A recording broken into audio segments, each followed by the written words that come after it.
అలా అనేక సార్లు నేను చీఫ్ సెక్రటరీ గారికి కూడా లేఖ రాయడం జరిగింది. ఇక్కడ పద్ధతి బాలేదు, అదో రకం ఇదో రకం అన్నట్టు చూస్తున్నారు.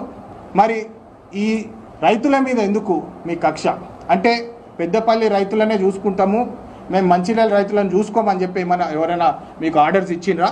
ఇప్పుడు మళ్ళీ ఇంకో యాంగిల్లో చూస్తే మంచిర్యాల డిస్ట్రిక్ట్లో ఎస్సీ కాన్స్టిట్యున్సీలు ఎక్కువ ఉన్నాయి, అంటే దళిత రైతాంగాలు ఎక్కువ ఉంటారు.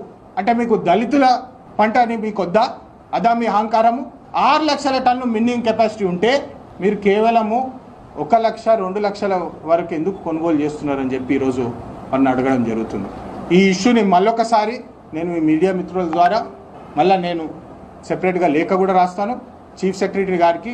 ప్రత్యేకంగా పెద్దపల్లి డిస్ట్రిక్ట్ మీద ఒక రివ్యూ తీసుకొని ఎందుకు ఇట్లాంటి నిర్లక్ష్యం జరుగుతుందని చెప్పి నేను కోరుతాను.